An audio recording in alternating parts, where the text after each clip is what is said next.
And I make it the hour. And quite a convenient moment for it, too. Ah, the rat! Hello there, Abbe.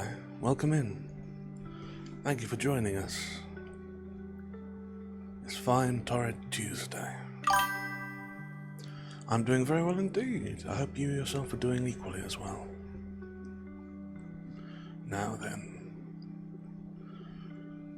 So as always, Torrid Tuesday means we'll be doing some close reading, but let's start off with things that must be done.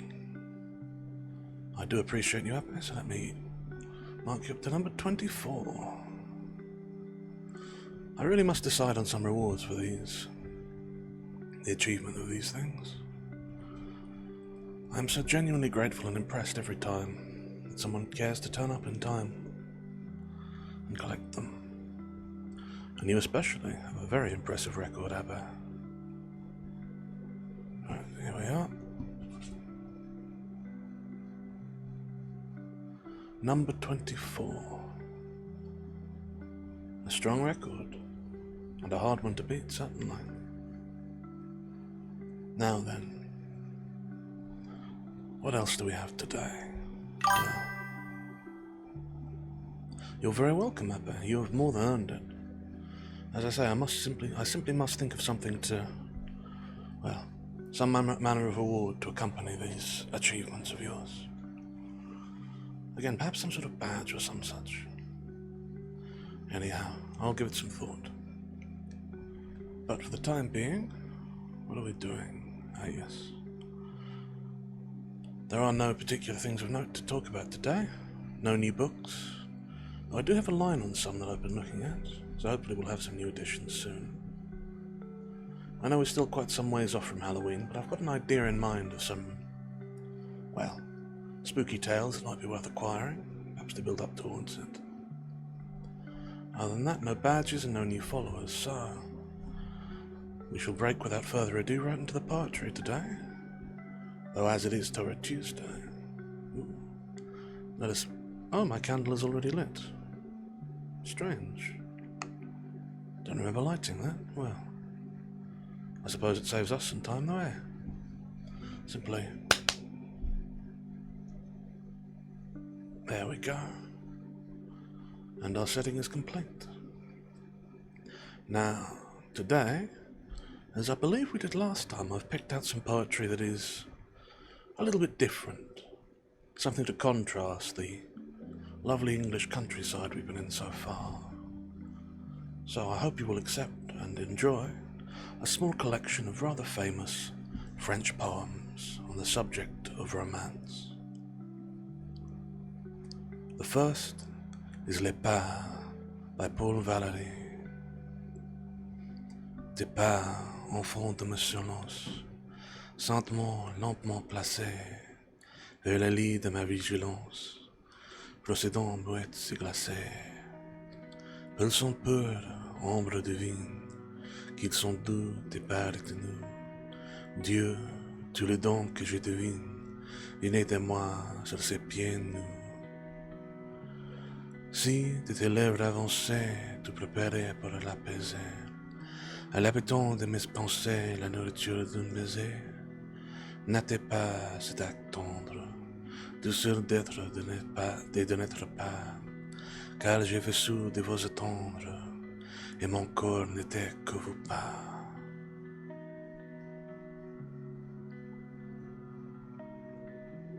Next on our list, a poet who is a particular favorite of mine, Louis Aragon. Nous dormirons ensemble,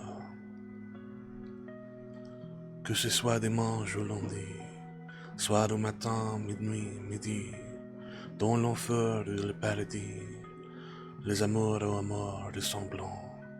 C'était hier que je te dis, nous dormirons ensemble. C'était hier et c'est demain, je n'ai plus que toi de chemin. J'ai mis mon cœur entre tes mains, avec les tiens comme il va l'âme. Tout ce qu'il de ton humaine, nous dormirons ensemble. Mon amour, ce qui vous sera, le ciel est sur nous comme un drap. J'ai refermé sur toi mes bras, et tant je t'aime que j'en tremble. Aussi longtemps que tu voudras, nous dormirons ensemble. Hello, Plague. Hello, Wild.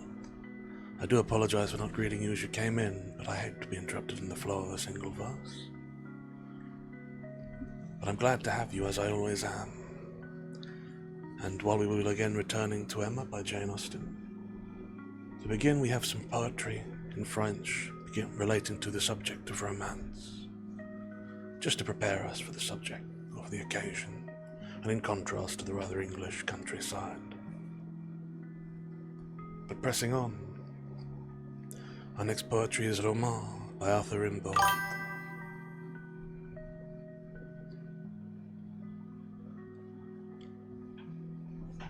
Well, I'm glad you're thinking of me, Wild. It is entirely too flattering.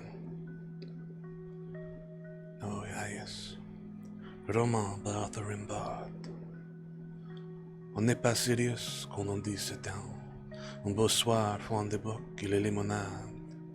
Du café tapageur au lustre éclatant. On va sur les touillettes vertes de promenade. Les stylieux sont ambiants dans les bandes soirs de juin. L'air parfois si doux qu'on ferme les paupières. Les vents choualent les bris, la ville n'est pas loin, à des parfums de vin et des parfums de bière.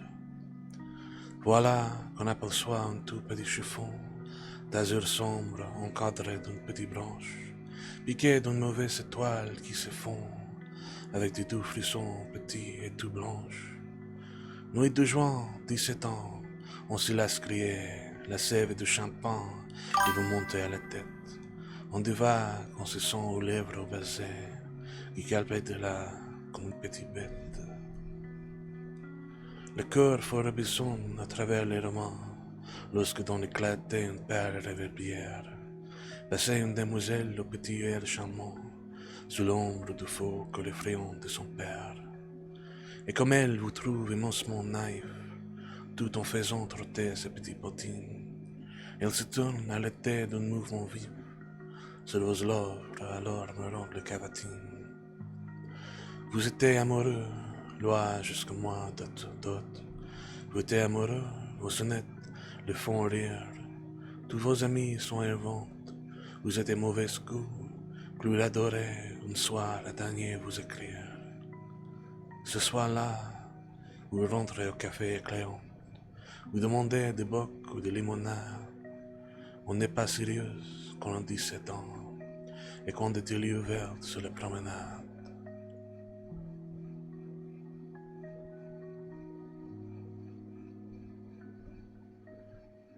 The next that I have for you is Le Pont de Mirabeau by Guillaume Apollinaire. Sur le pont Mirabeau coulissant, et nos amours faut-il que m'en souviens. La joie venait toujours appeler les biens. Venait la nuit sans l'heure, les jours sont ventés et je demeure. Les mains dans les mains restons face à face, tandis que sous les ponts de nos glaces passent, les éternels regards longs silence. Vient la nuit sans l'heure, les jours sont ventés et je demeure. La mort s'en va comme cette eau courante, la mort s'en va comme la vie est longue, et comme l'espérance est violent. Vient la nuit sans l'heure, les jours s'en vont, je demeure. Passons les jours et passons les semaines, ni temps passé, ni la mort reviennent. Sur les ponts Mirabeau coule le sang, vient la nuit sans l'heure, les jours s'en vont, je demeure.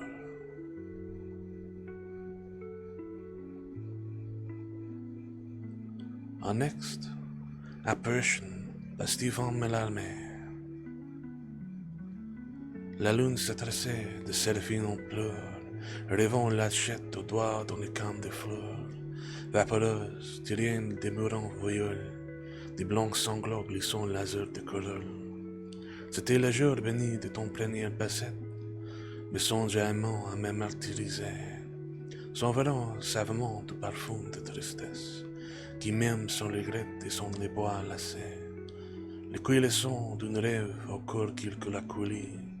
J'irai donc l'œil rivé sur la périphérie, quoi avec du soleil aux cheveux dans les rues, et dans le soir du méon riant apparu, et j'ai cru voir les fées au chapeau de clarté, que jadis sur mes beaux sommets d'enfants guettés, passant, lassant toujours de ses mains mal fermées, neige de blancs bouquets d'étoiles parfumées.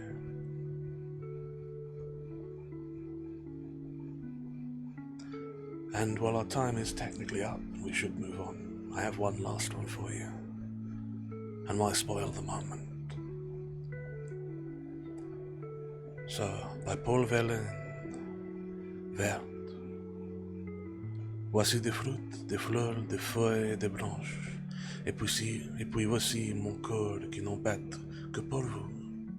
Ne le déchirez pas avec vos diamants blanchis, et quoi à vos yeux, si beau l'ombre présent soit d'or. J'arrive tout couvert encore de rosée, que les vents du matin viennent glacer à mon front.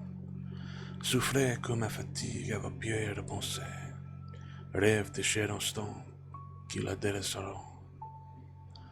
Sur votre jonction la serroule à ma tête, du sonore encore de vos dernières baisers. Laissez-la s'apaiser de la bonne tempête, et que je dorme un peu, puisque vous reposez.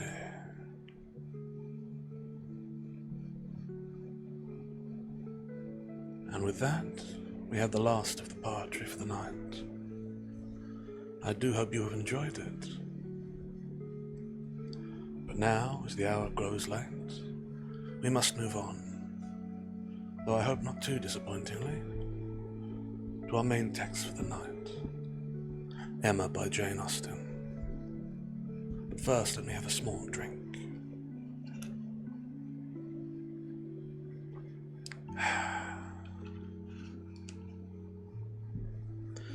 Now then, as of this text, as all of them, I must say, if at any point any of my words should escape you, due to some technical issue, some fault of my own reading, or some of the many inconvenient and troublesome things that life brings our way, that cannot be avoided or helped, but let me know, and I am more than happy to retrace the ground and make sure you hear everything.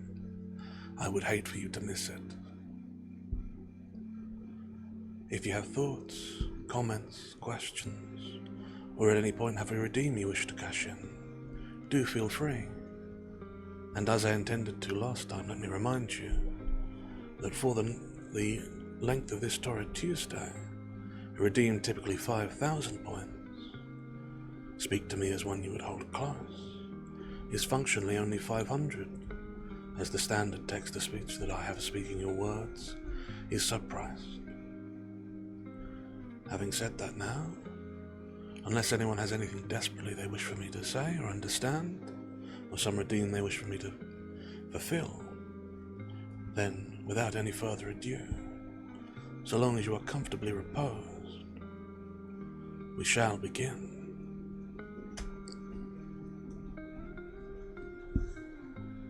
Chapter 31. Emma continued to entertain no doubt of her being in love. Her ideas only varied as to how much. At first she thought it was a good deal, and afterwards but little.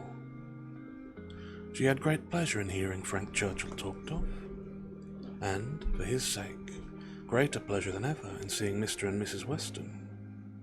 She was very often thinking of him, and quite impatient for a letter, that she might know how he was. How were his spirits? How was his aunt? And what was the chance of his coming to Randalls again this spring? But on the other hand, she could not admit herself to be unhappy, nor, after the first morning, to be less disposed for employment than usual. She was still busy and cheerful, and pleasing as he was, she could yet imagine him to have faults. And farther, though thinking of him so much, and, as she sat drawing or working, forming 1,000 amusing schemes for the progress and close of their attachment, fancying interesting dialogue, and inventing elegant letters, the conclusion of every imaginary declaration on his side was that she refused him. Their affection was always to subside into friendship. Everything tender and charming was to mark their parting. But still, they were to part, and she became sensible of this. It struck her that she could not be very much in love, for, in spite of her previous fixed determination never to quit her father, never to marry, a strong attachment certainly must produce more of a struggle than she could foresee in her own feeling. "I do not find myself making any use of the word sacrifice," said she. "In not one of all my clever replies, my delicate negatives, is there any allusion to making a sacrifice. I do suspect that he is not really necessary to my happiness. So much the better. I certainly will not persuade myself to feel more than I do. I am quite enough in love. I should be sorry to be more." Upon the whole, she was equally contented with her view of his feelings. He is undoubtedly very much in love. Everything denotes it. Very much in love indeed. And when he comes again, if his affections continue, I must be on my guard not to encourage it. It would be most inexcusable to do otherwise, as my own mind is quite made up. Not that I imagine he can think I have been encouraging him hitherto. No. If he had believed me at all to share his feelings, he would not have been so wretched. Could he have thought himself encouraged, his looks and language at parting would have been different. Still, however, I must be on my guard. This is the supposition of his attachment continuing what it is now, but I do not know that I expect it will. I do not look upon him to be quite the sort of man. I do not altogether build up his steadiness or constancy. His feelings are warm, but I can imagine them rather changeable. Every consideration of the subject, in short, makes me thankful that my happiness is not more deeply involved. I shall do very well again after a little while, and then it will be a good thing over, for they say everybody is in love once in their lives, and I shall have been let off easily. When his letter to Mrs. Weston arrived, Emma had the perusal of it, and she read it with a degree of pleasure and admiration which made her first shake her head over her own sensations, and think she had undervalued their strength.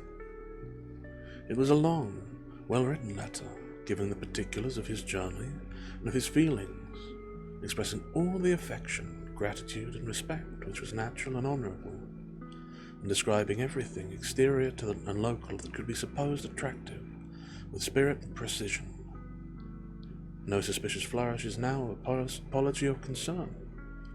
It was the language of real feeling towards Mrs. Weston, and the transition from Highbury to Enscombe, the contrast between the places and some of the first blessings of social life, was just enough touched on to show how keenly it was felt, and how much more might have been said, but for the restraints of propriety.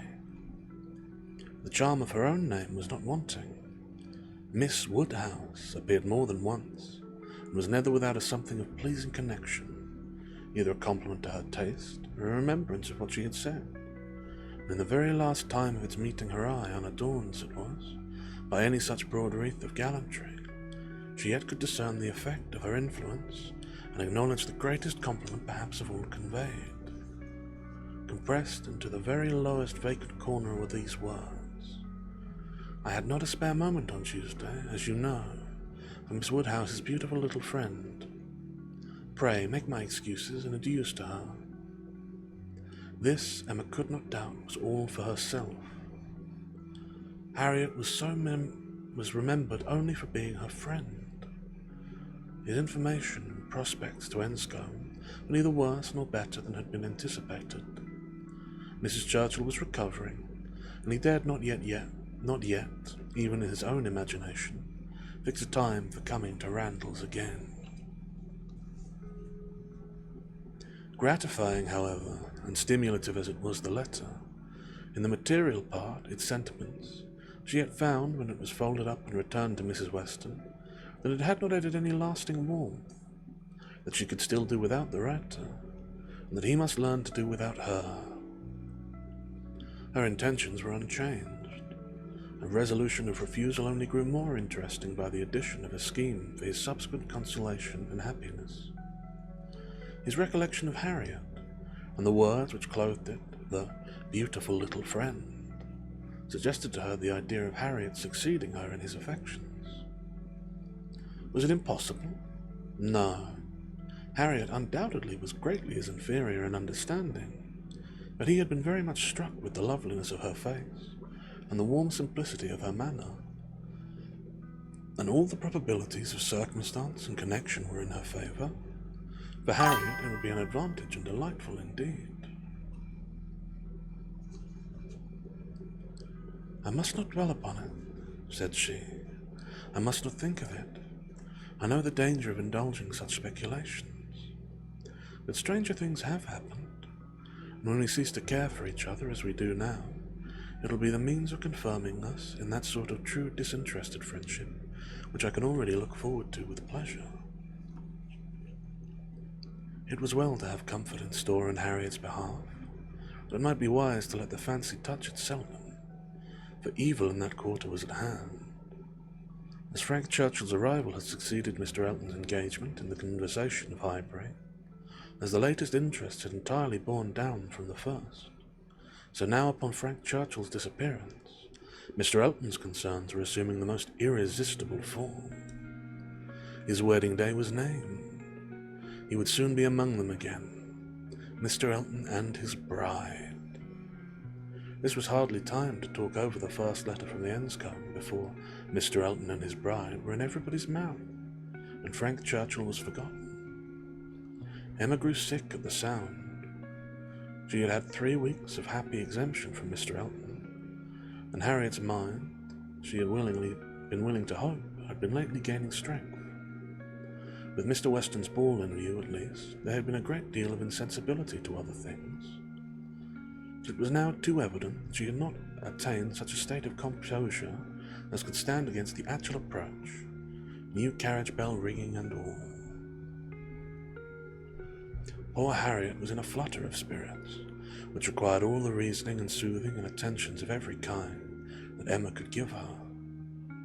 Emma felt that she could not do too much for her, that Harriet had a right to all her ingenuity and her patience, but it was heavy work to be forever convincing without producing any effect, forever agreed to without being able to make their opinions the same. Harriet listened submissively and said, "It was very true. It was just as Miss Woodhouse described. It was not worthwhile to think about them, and she would not think about them any longer." But no change of subject could avail, and the next half hour saw her as anxious and restless about the Eltons as before. At last Emma attacked her on another ground. "You're allowing yourself to be so occupied and so unhappy about Mr. Elton's marrying, Harriet, is the strongest reproach you can make me. You could not give me greater reproof for the mistake I fell into. It was all my doing, I know. I have not forgotten it, I assure you. Deceive myself, I did very miserably deceive you, and it will be a very painful recollection to me forever. Do not imagine me in danger of forgetting it." Harriet felt this too much to utter any more than a few words of eager exclamation. Emma continued, "I have not said exert yourself, Harriet, for my sake. Think less, talk less of Mr. Elton for my sake, because for your own sake, rather, I would wish it be done, for the sake of what is more important than my comfort, a habit of self-command in you, a consideration of what is your duty, an attention to propriety, an endeavour to avoid the suspicions of others, to save your health and credit and restore your tranquillity. These are the motives which I have been pressing on you. They are so very important, and sorry I am that you cannot feel them sufficiently to act upon them. My being saved from pain is very secondary consideration. I want you to save yourself from greater pain. Perhaps I may sometimes have felt that Harriet would not forget what was due, or rather what would be kind by me. This appeal to her affections did more than all the rest. The idea of wanting gratitude and consideration for Miss Woodhouse, whom she really loved extremely, made her wretched for a while, and when the violence of grief was comforted away, still remained powerful enough to prompt what was right and support her in it very tolerably. "You have been the best friend I have ever had in my life. Want gratitude to you. Nobody is equal to you. I care for nobody as I do you. Oh, Miss Woodhouse, how ungrateful I have been." Such expressions, assisted as they were by everything that look and manner could do, made Emma feel that she had never loved Harriet so well, nor valued her affection so highly before. "There is no charm equal to tenderness of heart," she said afterwards to herself. "There is nothing to be compared to it. Warmth and tenderness of heart, with an affectionate, open manner, will beat all the clearness of head in the world for attraction. I am sure it will. It is tenderness of heart which makes my dear father so generally beloved, which gives Isabella all her popularity. I have it not, but I know how to prize and respect it. Harriet is my superior in all the charm and all the felicity it gives. Dear Harriet, I would not change you for the clearest-headed, longest-sighted, best-judging female breathing. Oh, the coldness of a Jane Fairfax! Harriet is worth 100 such, and for a wife, a sensible man's wife, it is invaluable. I mention no names, but happy the man who changes Emma for Harriet." And with that, we're at the end of chapter 31. Hello, Nazca, welcome in. I hope you don't mind my not greeting you at once. We were right near the end, and it seems sensible to finish the last paragraph. But yes, you come in just as we're ending the first chapter of the night, in the reading of our reading of Emma by Jane Austen. And to summarise and comment all at once, let us say, Emma reflects on her own relationship with Mr. Frank Churchill, and considers that she is in love with him, but only very slightly. Receives a letter from him, summing up the events, and then gossip moves back to Mr. Elton, which of course means Harriet is very distraught. Though Emma begins to hatch the plan of setting up Harriet with Mr. Elton, which is perhaps ill-advised, given her past with matchmaking. But let us not linger on it too long. I shall have a swallow of water, and we shall press onwards.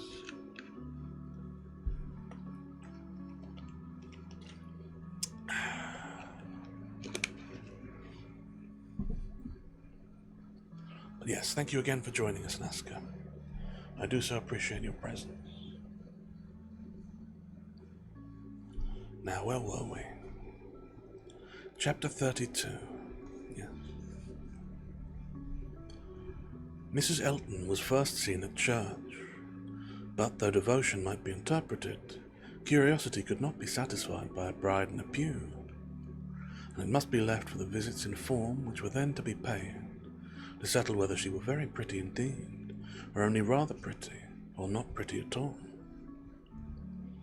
Emma had feelings, less of curiosity than of pride or propriety, to make her resolve on not being the last to pay her respects, and she made a point of Harriet's going with her. That the worst of the business might be gone through as soon as possible. She could not enter the house again, could not be in the same room to which she had with such vain artifice retreated there 3 months ago, to lace up her boot, without recollecting. 1,000 vexatious thoughts would recur, compliments, charades, and horrible blunders. And it was not to be supposed that poor Harriet should not be recollecting too, but she behaved very well, and was only rather pale and silent. The visit was, of course, short, and there was so much embarrassment and occupation of mind to shorten it, that Emma would not allow herself entirely to form an opinion of the lady, and on no account give one beyond the nothing-meaning terms of being elegantly dressed and very pleasing. She did not really like her. She would not be in a hurry to find fault, but she suspected there was no elegance. Ease, but not elegance. She was almost sure that for a young woman, a stranger, a bride, there was too much ease. Her person was rather good, her face not unpretty, but neither feature, nor air, nor voice, nor manner were elegant. Emma thought, at least, it would turn out so. As for Mr. Elton, his manners did not appear, but no, she would not permit a hasty or witty word from herself about his manners. It was an awkward ceremony at any time to be receiving wedding visits, and a man had need be all grace to acquit himself well through it. The woman was better off. She might have the assistance of fine clothes and the privilege of bashfulness, but the man had only his own good sense to depend on, and when she considered how particularly unlucky poor Mr. Elton was in being in the same room at once with the woman he had just married, the woman he had wanted to marry, and the woman who he had been expected to marry, she must allow him to have the right to look a little wise, and be as much affectedly and as little really easy as could be. "Well, Miss Woodhouse," said Harriet when they had quitted the house, and after waiting in vain for her friend to begin. "Well, Miss Woodhouse," with a gentle sigh, "what do you think of her? Is she not very charming?" There was little hesitation in Emma's answer. "Oh, yes, very. A very pleasing young woman. I think her beautiful, quite beautiful. Very nicely dressed indeed. A remarkably elegant gown. I am not at all surprised that he should have fallen in love. Oh, no, there is nothing surprising on at all. But pretty fortunate. And she came his way?" "I dare say," returned Harriet, sighing again. "I dare say she was very much attached to him." "Perhaps she might, but it is not every man's fate to marry the woman who loves him best. Miss Hawkins perhaps wanted a home, and thought this the best offer she was likely to have." "Yes," said Harriet earnestly, "and well she might. Nobody could ever have a better. Well, I wish them happy with all my heart. And now, Miss Woodhouse, I do not think I shall mind seeing them again. He is just as superior as ever, but being married, you know, it is quite a different thing. No, indeed, Miss Woodhouse, you need not be afraid. I consider and admire him now without any great misery. To know that he has not thrown himself away is such a comfort. She does seem a charming young woman, just what he deserves. Happy creature. He called her Augusta. How delightful." When the visit was returned, Emma made up her mind. She could then see more and judge better. From Harriet's happening not to be at Hartfield, and her father's being present to engage Mr. Elton, she had a quarter of an hour of the lady's conversation to herself, and could composedly attend to her. And the quarter of an hour quite convinced her that Mr. Elton or Mrs. Elton was a vain woman, extremely well satisfied with herself, and thinking much of her own importance. That she meant to shine and be very superior, but with manners which had been formed in a bad school, pert and familiar, that all her notions were drawn from one set of people, and one style of living, that if not foolish, she was ignorant, and that her society would certainly do Mr. Elton no good. Harriet would have been a much better match. If not wise or refined herself, she would have connected him with those who were. But Miss Hawkins, it might be fairly supposed, from her easy conceit, had been the best of her own set. The rich brother-in-law near Bristol was the pride of the alliance, and his place and his carriages were the pride of him. The very first subject being seated was Maple Grove, my brother's suckling seat, a comparison of Hartfield to Maple Grove. The grounds of Hartfield were small, but neat and pretty, and the house was modern and well built.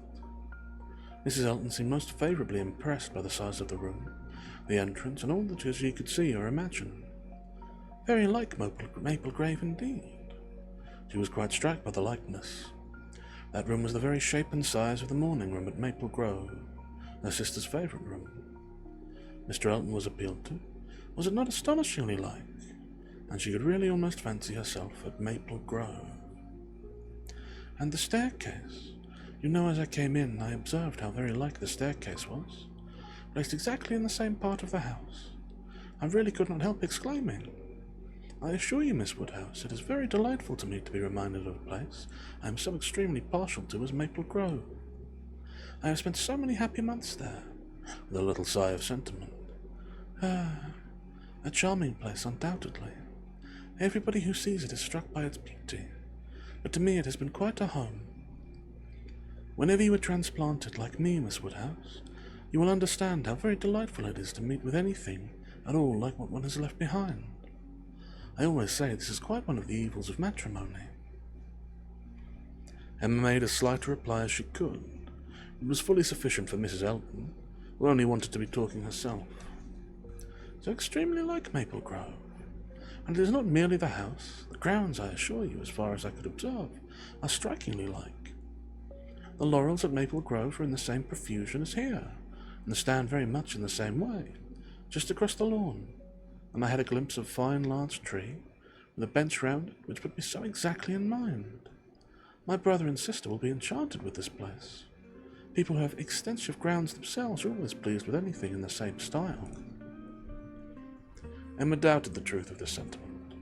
She had a great idea that people who had extensive grounds themselves cared very little for the extensive grounds of anybody else. But it was not worthwhile to attack an error so double-dyed, and therefore only said in reply, "When you have seen more of this country, I am afraid you will think you have overrated Hartfield. Surrey is full of beauties." "Oh, yes, I am quite aware of that. It is the Garden of England, you know. Surrey is the Garden of England." "Yes, we must not rest our claims on that distinction. Many counties, I believe, are called the Garden of England, as well as Surrey." "No, I fancy not," replied Miss Elton, with a most satisfied smile. "I never heard any county but Surrey called so." Emma was silenced. "My brother and sister have promised us a visit in the spring or summer at farthest," continued Miss Elton, "and that will be our time for exploring. While they are with us, we shall explore a great deal, I dare say. They will have their barouche landau, of course, which holds full perfectly, and therefore, without saying anything of our carriage, we should be able to explore the different beauties extremely well. They would hardly come in their chaise, I think, at that season of the year. Indeed, when the time draws on, I shall decidedly recommend their bringing the barouche landau. It will be so very much preferable. When people come into a beautiful country of this sort, you know, Miss Woodhouse, one naturally wishes them to see as much as possible, and Mr. Suchling is extremely fond of exploring. We explored to King's Weston twice last summer, in that way, and most delightfully, just after their first having the barouche landau. You have many parties of that kind here, I suppose, Miss Woodhouse, every summer?" "No, not immediately here. We are rather out of the distance of the very striking beauties which attract the sort of parties you speak of, and we are a very quiet set of people, I believe, more disposed to stay at home than engage in schemes of pleasure. Ah, there is nothing like staying at home for real comfort. Nobody can be more devoted to home than I am. There's quite a proverb for it at Maple Grove. Many a time has Selina said, when she had been going to Bristol, 'I really cannot get this girl to move from the house. I absolutely must go in myself, though I hate being stuck up in the barouche landau without a companion.' But Augusta, I believe, with her own goodwill, would never stir beyond the park paling. Many a time has she said so, and yet I am no advocate for entire seclusion. I think, on the contrary, when people shut themselves up entirely from society, it is a very bad thing, and that it is much more advisable to mix in the world to a proper degree, without living in it either too much or too little. I perfectly understand your situation, however, Miss Woodhouse." This said towards Miss Woodhouse. "Your father's state of health must be a great drawback. Why does he not try Bath? Indeed, he should.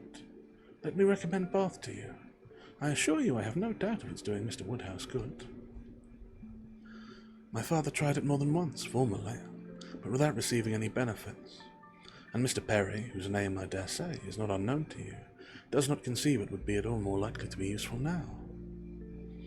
"Ah, that's a great pity, for I assure you, Miss Woodhouse, where the waters do agree, it is quite wonderful the relief they give. In my Bath life I have seen such instances of it, and it is so cheerful a place that it could not fail of being used to Mr. Woodhouse's spirits, which I understand are sometimes much depressed. And as to its recommendations to you, I fancy I need not take much pains to dwell on them.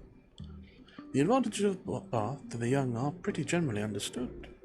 It would be a charming introduction for you, who have lived so secluded a life, and I could immediately secure you some of the best society in the place. A line from me would bring you a little host of acquaintances, and my particular friend, Mrs. Partridge, the lady I have always resided with when in Bath, would be most happy to show you any attentions, and would be the very person for you to go into public with." It was as much as Emma could bear without being impolite.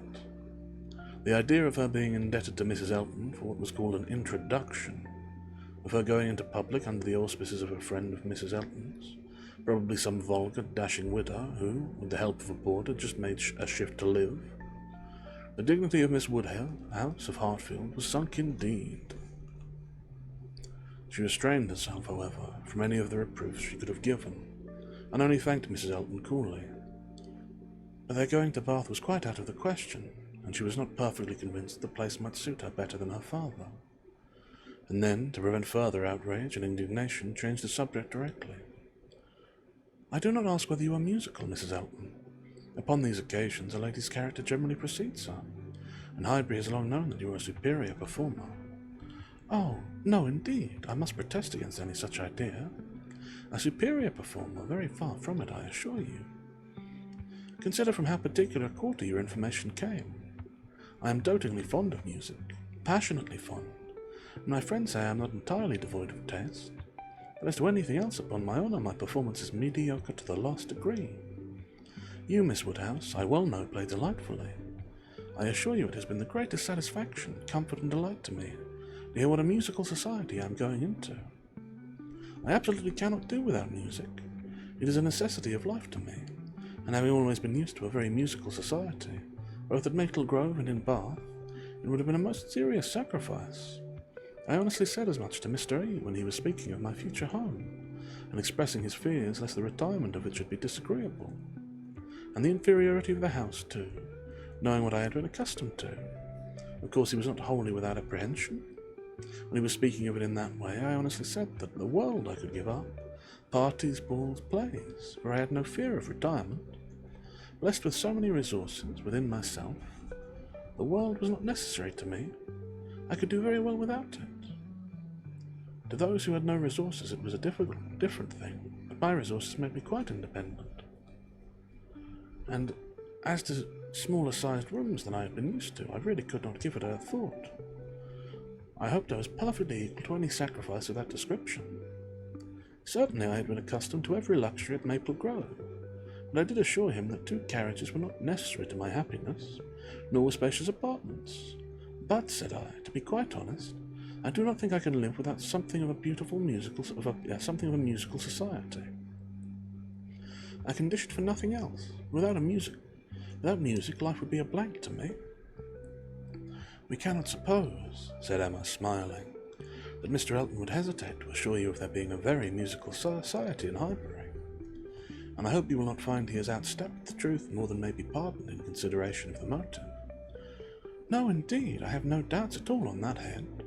I am delighted to find myself in such a circle. I hope we shall have many sweet little concerts together. I think, Miss Woodhouse, you and I might establish a musical club, and have regular weekly meetings at your house or ours. Will not it be a good plan? If we exert ourselves, I think we shall be not long in want of allies. Something of that nature would be particularly desirable for me, as an inducement to keep me in practice. For married women, you know, there is a sad story against them in general. They are but too apt to give up music. But you, who are so extremely fond of it, there can be no danger, surely. I should hope not, but really, when I look round among my acquaintances, I tremble. Selina has entirely given up on music, never touches the instrument, though she played sweetly, and the same may be said of Mrs. Jeffreys, Clara Partridge that was, and of the 2 Millmans, and now Bird and Mrs. James Cooper, and of more than I can enumerate. Upon my word, it is enough to put one in a fright. I used to be quite angry with Selina, but really, I begin now to comprehend that a married woman has many things to call her attention. I believe I was half an hour this morning shut up with my housekeepers. But everything of that kind, said Emma, will soon be in so regular a train. Well, said Mrs. Elton, laughing, we shall see. Emma, finding her so determined upon neglecting her music, had nothing more to say, and after a moment's pause, Mrs. Elton chose another subject. We have been calling at Randall's, said she, and found them both at home, and very pleasant people they seem to be. I like them extremely. Mr. Weston seems an excellent creature, quite a first-rate favourite with me already, I assure you, and she appears so truly good. There is something so motherly and kind-hearted about her that wins upon one directly. She was your governess, I think. Emma was almost too much astonished to answer, but Mrs. Elton hardly waited for the affirmative before she went on. Having understood as much, I was rather astonished to find her so very ladylike, but she is really quite the gentlewoman. Mrs. Weston's manners, said Emma, were always the particularly good. Their propriety, simplicity, and elegance would make them the safest model for any young woman. And who do you think came in while we were there? Emma was quite at a loss. The tone implied some old acquaintance, and how could she possibly guess? Knightley, continued Mrs. Elton. Knightley himself. Was it not lucky? For not being within when he called the other day, I had never seen him before. And of course, as so particular a friend of Mr. E's, I had great curiosity. My friend Knightley had been so often mentioned, I was really impatient to see him, and I must do my caro sposo the justice to say that he need not be ashamed of his friend. Knightley is quite the gentleman. I like him very much. Decidedly, I think, a very gentlemanlike man. Happily, it was now time to be gone. They were off, and Emma could breathe. Insufferable woman, was her immediate exclamation. Worse than I had supposed. Absolutely insufferable. Knightley. I could not have believed it, Knightley. I never see him in her life before and call him Knightley, and discover that he is a gentleman, a little upstart, vulgar being with her Mr. E and her caro sposo, and her resources, and all her airs of pert pretension and underbred finery. Actually to discover that Mr. Knightley is a gentleman. I doubt whether he will return the compliment, and discover her to be a lady. I could not have believed it. And to propose that she and I should unite to form a musical club. One would fancy we were bosom friends. And Mrs. Weston. Astonished that the person who had brought me up should be a gentlewoman. Worse and worse. I never went with her equal. Much beyond my hopes. Harriet is disgraced by any comparison. Oh, what would Frank Churchill say to her if he were here? How angry and how diverted would he be? Ah, there I am, thinking of him directly. Always the first person to be thought of. How I catch myself out. Frank Churchill comes as regularly into my mind. All this ran so glibly through her thoughts, that by the time her father had arranged himself after the bustle of the Eltons' departure, and was ready to speak, she was very tolerably capable of attending. Well, my dear, he deliberately began, considering we never saw her before, she seems a very pretty sort of young lady, and I dare say she was very much pleased with you. She speaks a little too quick. A little quickness of voice there is which rather hurts the ear. But I believe I am nice. I do not like strange voices, and nobody speaks like you and poor Miss Taylor. However, she seems very obliging, pretty behaved young lady, and no doubt will make him a very good wife. Though I think he had better not have married. I made the best excuses I could for not having been able to visit him and Mrs. Elton on the happy occasion. I said that I hoped I should in the course of the summer, but I ought to have gone before. Not to wait upon a bride is very remiss. Ah, it shows what a sad invalid I am. But I do not like the corner into Vicarage Lane. I dare say your apologies were accepted, sir. Mr. Elton knows you. Yes, but a young lady, a bride. I ought to have paid my respects to her if possible. It was being very deficient. But my dear papa, you are no friend to matrimony. And therefore, why should you be so anxious to pay your respects to a bride? It ought to be no recommendation to you. It is encouraging people to marry if you think so much of them. No, my dear, I never encouraged anybody to marry. But I would always wish to pay every proper attention to a lady, and a bride especially is never to be neglected. More is avowedly due to her. A bride, you know, my dear, is always the first in company. Let the others be who they may. Well, papa, if this is not encouragement to marry, I do not know what is. And I should never have expected you to be lending your sanction to such vanity baits for poor young ladies. My dear, you do not understand me. This is a matter of mere common politeness and good breeding, and has nothing to do with any encouragement to people to marry. Emma had done. Her father was growing nervous and could not understand her. Her mind returned to Mr. Elton or Mrs. Elton's offences, and long, very long, did they occupy her. And that is the end of chapter 32. I shall pause briefly to have a quick drink, and then some discussion.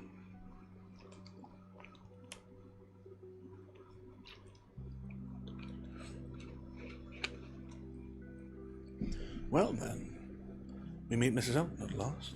Ooh. Very well then, a stretch.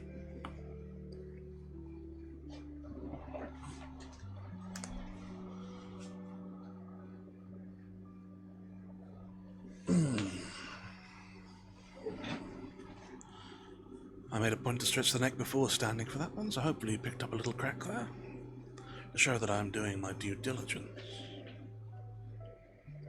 But thank you for that, Blake. I am always in need of stretching my back, and very poor at taking the time to do so I appreciate the reminder and inducement. Now what was I saying? Oh yes. So we meet the famed and anticipated Mrs. Elton at last. And I must say that when Emma described her as being unpleasant, I was rather expecting her to be perfectly polite and amiable. And Emma to be, of course, taking the side of her friend unconsciously. But for all that she didn't say anything too out there, I do think she is written to be quite annoying. Which of course is not a character flaw, or anything to judge a person by, but it does have a way of making one dislike someone, so perhaps Emma is not unduly judgmental in this. Or perhaps he is still. It's hard to say. Her opinion still seems to be forming, so perhaps it will change or concrete, or become more severe. We shall find out. Other than that, we are of course once again reminded of Mr. Weston's poor health. Although he is one for once is censoring himself on his behaviour, where Emma would be lax in it. It's an interesting change. The sort of old-fashioned manners she is prizing there, he himself is defending, while she is excusing him. And of course things are very awkward between Mr. Elton and Emma herself, not to mention Harriet. Quite a harrowing scene indeed, the visit that was taking place between the two of them, and, well, I suppose the four of them, I should say. Although I'm quite glad we didn't have to see it played out, or were only told of it. It would have been quite awkward to read, I suspect. At any rate, we are very shortly to be in the adverts, but that won't give us enough time to dive into the chapter, so I think I shall pause the first set and delay until after the hour, so that being the case, let's dive on into chapter 33. Emma was not required by any subsequent discovery to retract her ill opinion of Mrs. Elton. Her observation had been pretty correct. Such as Mrs. Elton appeared to her on the second interview, such as she appeared whenever they met again. Self-important, presuming, familiar, ignorant and ill-bred. She had a little beauty and a little accomplishment, and so little judgment that she thought herself coming with superior knowledge of the world to enliven and improve a country neighbourhood, and conceived Miss Hawkins to have held such a place in society as Mrs. Elton's consequence could only surpass. There was no reason to suppose Mr. Elton thought at all differently from his wife. He seemed not merely happy with her, but proud.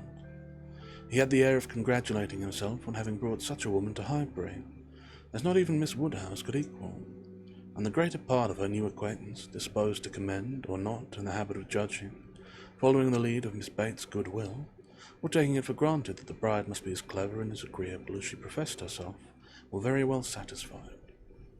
So that Mrs. Elton's praise passed from one mouth to another, as it ought to do, unimpeded by Miss Woodhouse, who readily continued her first contribution, and talked with good grace of her being very pleasant and very elegantly dressed. In one respect, Mrs. Elton grew ever worse than she had appeared at first. Her feelings altered towards Emma, offended probably by the little encouragement which her proposals of intimacy met with. She drew back in her turn, and gradually became much more cold and distant. And though the effect was agreeable, the ill will which produced it was necessarily increasing Emma's dislike. Her manners too, and Mr. Elton's were unpleasant towards Harriet. They were sneering and negligent. Emma hoped it must rapidly work Harriet's cure, but the sensations which could prompt such behaviour sunk them both very much. It was not to be doubted that poor Harriet's attachment had been an offering to conjugal unreserve, and her own share in the story, under a colouring of the least favourable to her and the most soothing to him, had in all likelihood been given also. She was, of course, the object of their joint dislike. When they had nothing else to say, it must be always easy to begin abusing Miss Woodhouse, and the enmity which they dared not show in open disrespect to her found a broader vent in contemptuous treatment of Harriet. Mrs. Elton took a great fancy to Jane Fairfax, and from this first, not merely when a state of warfare with one young lady might be supposed to recommend the other, but from the very first, and she was not satisfied with expressing a natural and reasonable admiration, but without solicitation or plea or privilege, she must be wanting to assist and befriend her.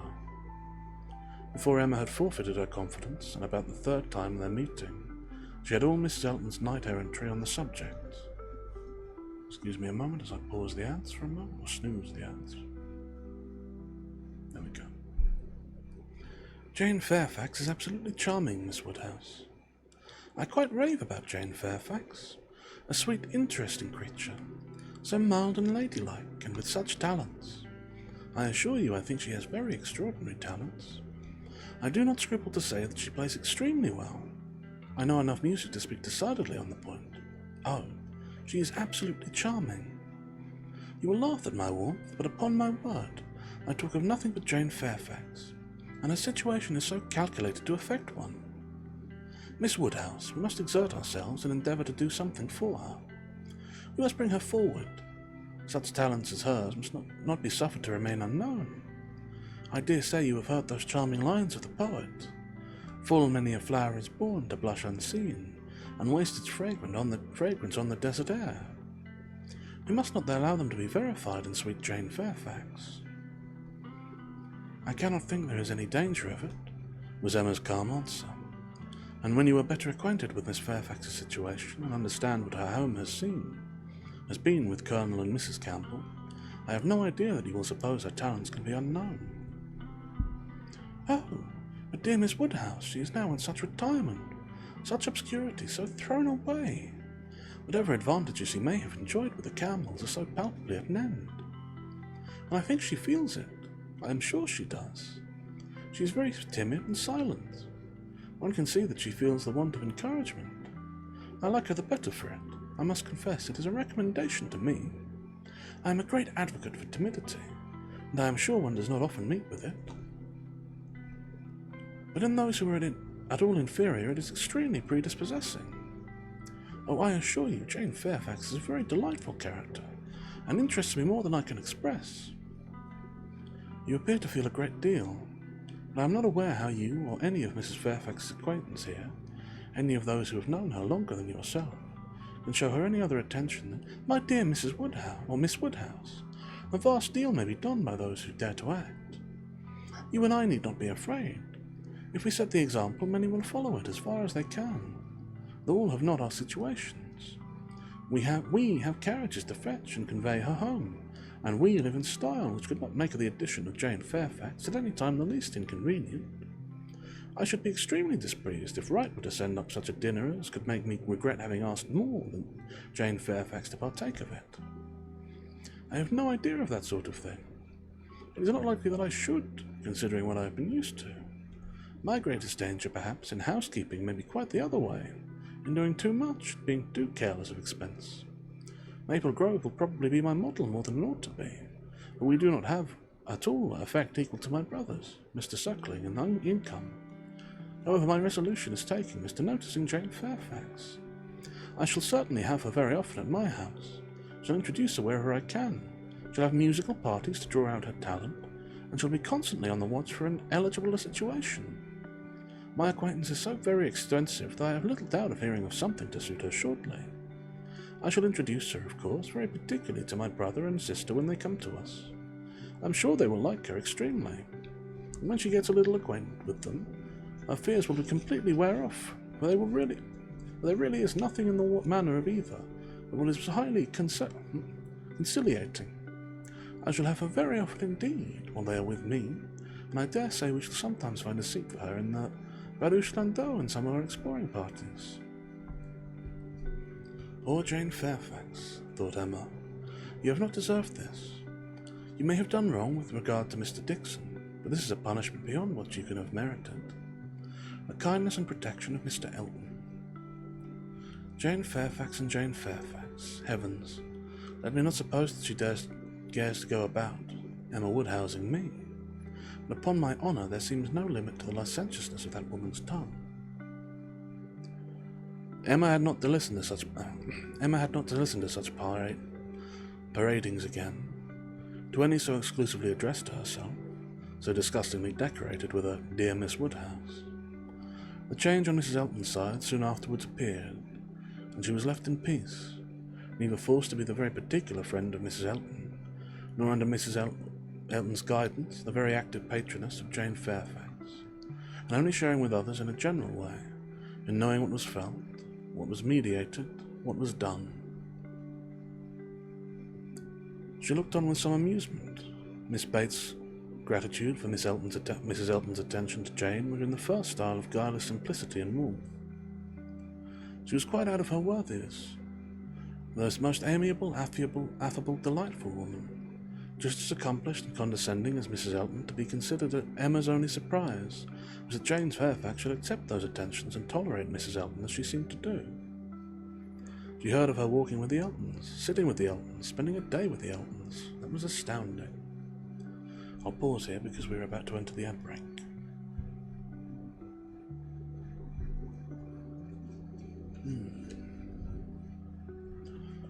And as we enter it, I have my first drink of water.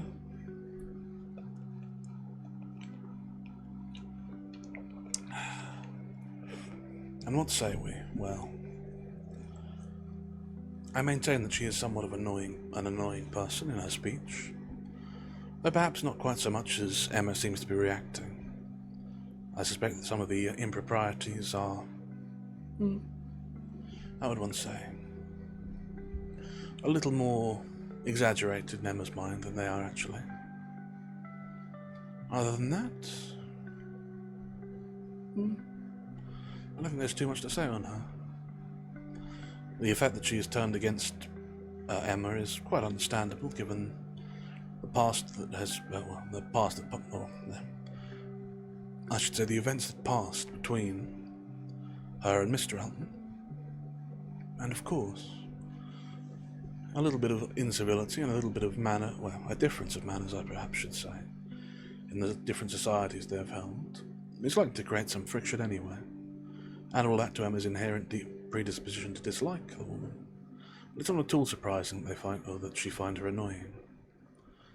Though no doubt it is a little unfair on the part of Emma. Other than that, what is there to say? I don't think too much, really. There's not actually so much that has happened so far in this chapter. In the book overall, it is an interesting piece of the arc. A sort of, how would you say? It's interesting that there were almost steps between the various parts of the Elton saga. The build-up, then a break while they're away, the word that he is married, then the break while Mr. Churchill comes to town, and then another part of it when they return. It's interesting. The book is interspersed with them. In total, actually, the whole palaver with Mr. Elton makes up quite a good part of the book so far. And yet it never has felt like it's an overwhelming theme that runs through it. Indeed, I wouldn't even describe Mr. Elton as the male lead. I wouldn't describe there as being a male lead, really. And yet he is quite an impactful character in the whole book. The whole text, indeed. Something to consider, I suppose.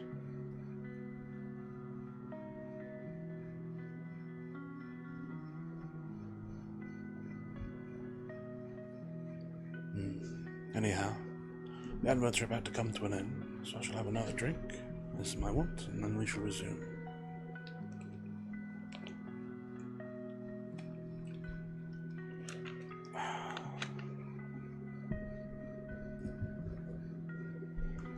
And that's the end of the adverts, so welcome back to all of you. Now, where did we pick up? She heard of her walking with the Eltons, sitting with the Eltons, spending a day with the Eltons. This was astonishing. She could not have believed it possible that the taste or the pride of Miss Fairfax could endure such society and friendship as the vicarage had to offer. Such a riddle, "Well, she is a riddle, quite a riddle," said she. "To choose to remain here month after month are the privations of every sort, and now to choose the mortification of Mrs. Elton's notice and the penury of her conversation, rather than return to the superior companions who have always loved her with such real, generous affection." Jane had come to Highbury professedly for 3 months. The Campbells were gone to Ireland for 3 months, but now the Campbells had promised their daughter to stay at least until midsummer, and fresh invitations had arrived for her to join them there. According to Miss Bates, it all came from her. Mrs. Dixon had written most pressingly. When Jane but go, means were to be found, servants sent, friends contrived, no travelling difficulty allowed to exist, but she still had declined it. She must have some motive more powerful than appears for refusing this invitation, was Emma's conclusion. She must be under some sort of penance, inflicted either by Campbells or herself. There is a great fear, great caution, great resolution somewhere. She is not to be with the Dixons. The decree is issued by somebody. But why must she consent to be with the Eltons? Here is quite a separate puzzle. Upon her speaking her wonder aloud on that part of the subject before the few who knew her opinion of Miss Elton, or Mrs. Elton, Mrs. Weston ventured this apology for Jane. "You cannot suppose that she has any great employment at the vicarage, my dear Emma, but it is better than being always at home. Her aunt is a good creature, but, as a constant companion, must be very tiresome. We must consider what Miss Fairfax quits, before we condemn her for her taste and for what she goes to." You are right, Miss Weston," said Mr. Knightley warmly. "Miss Fairfax is as capable as any of us of forming a just opinion of Mrs. Elton. Could she have chosen with whom to associate, she would not have chosen her, but," with a reproachful smile at Emma, "she receives attention from Mrs. Elton, which nobody else pays her." Emma felt that Mrs. Weston was giving her a momentary glance, and she was herself struck by his warmth. With a faint blush, she presently replied, "Such attention as Mrs. Elton's, I should have imagined, would rather disgust than gratify Miss Fairfax. Mrs. Elton's invitations, I should have imagined, anything but inviting." "I should not wonder," said Mrs. Weston, "if Miss Fairfax were to have been drawn on beyond her own inclination by her aunt's eagerness in accepting Mrs. Elton's civilities for her. Poor Miss Bates may very likely have committed her niece and hurried her into a greater appearance of intimacy than her own good sense would have dictated, in spite of the very natural wish of little change." Both felt rather anxious to hear him speak again, and after a few moments' silence, he said, "Another thing must be taken into consideration too. Mrs. Elton does not talk to Miss Fairfax as she speaks of her. We all know the difference between the pronouns he or she and thou, the plainest spoken among us. We all feel the influence of a something beyond common civility in our personal intercourse with each other, as something more easily implanted. We cannot give anybody the disagreeable hints that we may have been very full of the hour before. We feel things differently. And besides the operation of this as a general principle, you may be sure that Miss Fairfax awes Mrs. Elton by her superiority, both of mind and manner, and that face to face Mrs. Elton treats her with all the respect which she has claimed to. Such a woman as Jane Fairfax probably never fell in Mrs. Elton's way before, and no degree of vanity can prevent her acknowledging her own comparative littleness in action, if not in consciousness." "I know how highly you think of Jane Fairfax," said Emma.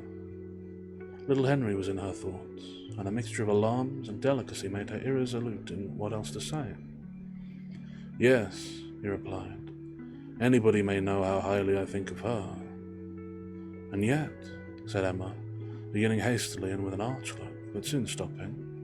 It was better, however, to know the worst at once. She hurried on. "And yet, perhaps, you may hardly be aware yourself how highly it is. The extent of your admiration may take you by surprise some day or other." Mr. Knightley was hard at work upon the lower buttons of his thick leather gaiters, and either the exertion of getting them together or some other cause brought the colour into his face as he answered, "Oh, are you there? But you are miserably behindhand.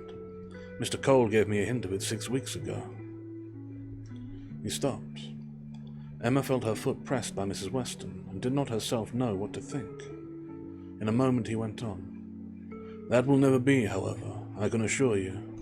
Miss Fairfax, I dare say, would not have me if I were to ask her, and I am very sure I shall never ask her. Emma returned her friend's pressure with interest, and was pleased enough to exclaim, "You are not vain, Mr. Knightley. I will say that for you." He seemed hardly to hear her, and was thoughtful, and, in a manner which showed him not pleased, soon afterwards said, "So you have been settling that I should marry Jane Fairfax?" "No, indeed I have not. You have scolded me too much for matchmaking, for me to presume to take such a liberty with you. What I said just now meant nothing. One says those sorts of things, of course, without any idea of serious meaning. Oh, no, upon my word, I have not the smallest wish for your marrying Jane Fairfax, or Jane anybody. You would not come in and sit with us in this comfortable way if you were married." Mr. Knightley was thoughtful again. The result of his reverie was, "No, Emma, I do not think the extent of my admiration for her will ever take me by surprise. I never had the thought of her in that way, I assure you." And soon afterwards, "Jane Fairfax is a very charming young woman, but not even Jane Fairfax is perfect. She has a fault. She has not the open temper which man would wish for in a wife." Emma could not but rejoice to hear that she had a fault. "Well," she said, you soon silenced Mr. Cole, I suppose?" "Yes, very soon. He gave me a quiet hint. I told him he was mistaken. He asked my pardon and said no more. Cole does not want to be wiser or wittier than his neighbours." "In that respect, how unlike dear Mrs. Elton, who wants to be wiser and wittier than all the world. I wonder how she speaks of the Coles, what she calls them. How can she find any appellation for them, deep enough in familiar vulgarity? She calls you Knightley. What can she do for Mr. Cole? And so I am not to be surprised that Jane Fairfax accepts her civilities and consents to be with her. Mrs. Weston, your argument weighs most with me. I can much more readily enter into the temptation of getting away from Miss Bates than I can believe in the triumph of Miss Fairfax's mind over Mrs. Elton's. I have no faith in Mrs. Elton acknowledging herself the inferior in thought, word, or deed, or in her being under any restraint beyond her own scanty rules of good breeding. I cannot imagine that she will not be continually insulting her visitor with praise, encouragement, and offers of service, that she will not be continually detailing her magnificent intentions, from the procuring of her a permanent situation to the including her in those delightful exploring parties which are to take place in the Barouche Landau. Jane Fairfax has feeling, said Mr. Knightley. I do not accuse her of want of feeling. Her sensibilities, I suspect, are strong, and her temper excellent in its power of forbearance, patience, and self-control. But it wants openness. She is reserved, more reserved, I think, than she used to be, and I love an open temper. No. Till Cole alluded to my supposed attachment, it had never entered my head. I saw Jane Fairfax and conversed with her, with admiration and pleasure always, but with no thought beyond. Well, Mrs. Weston, said Emma triumphantly when he left them, what do you say now to Mr. Knightley's marrying Jane Fairfax? Why, really, dear Emma, I say that he is so very much occupied by the idea of not being in love with her, that I should not wonder if he were to end it in his being so at last. Do not beat me. And that's the end of chapter 33. Now, obviously you cannot trust Emma's judgment in these things. But in this particular case I do tend to agree that I don't think Mr. Knightley is likely to end up in love with Jane Fairfax. Mostly because in my mind, Mr. Knightley and Emma are the most likely pair in this book.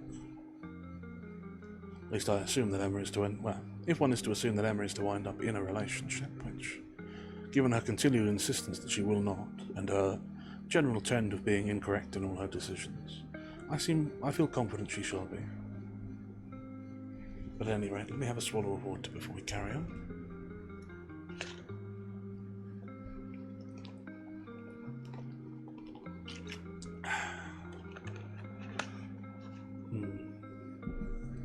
But yes, it does seem that there is something to Emma's aspersions against Mrs. Elton, given that I don't think her friends would allow her to talk so openly of her dislike if there wasn't something to it. Mr. Knightley least of all, certainly. Though Mrs. Weston might allow her to carry on with only feeble protests.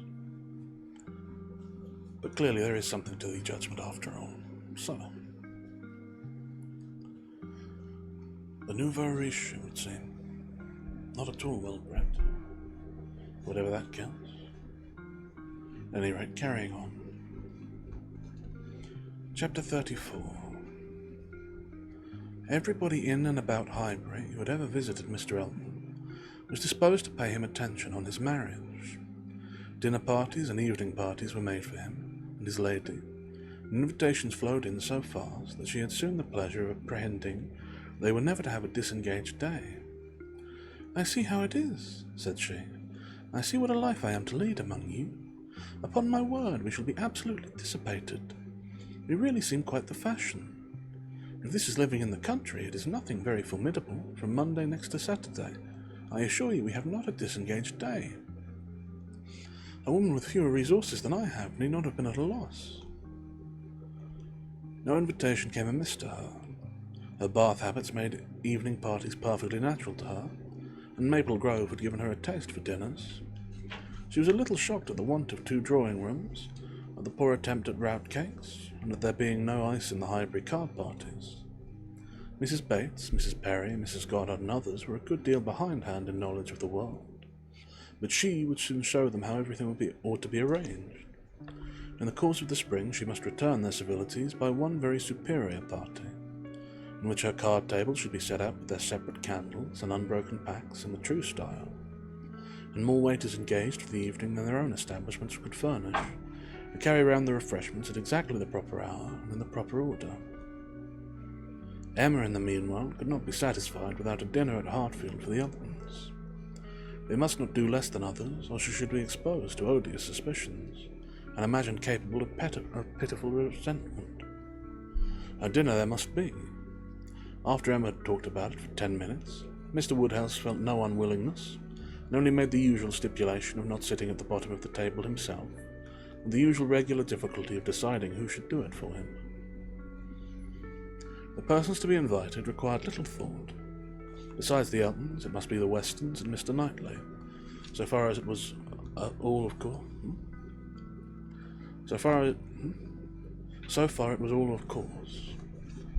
and it was hardly less inevitable that poor little Harriet must be asked to make the 8th.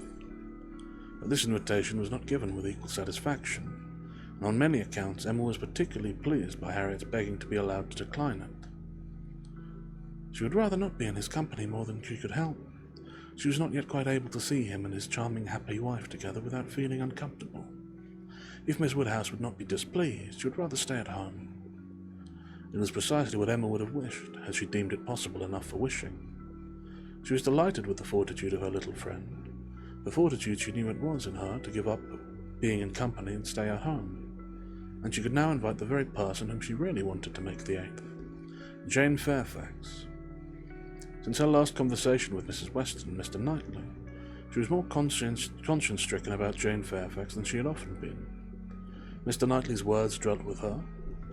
She had said that Jane Fairfax received attention from Mrs. Elton when nobody else paid her. "This is very true," said she, "at least as far as relates to me, which was all that was meant. And it is very shameful. Of the same age, and always knowing her, I ought to have been more her friend. She will never like me now. I have neglected her too long, but I will show her greater attention than I have done."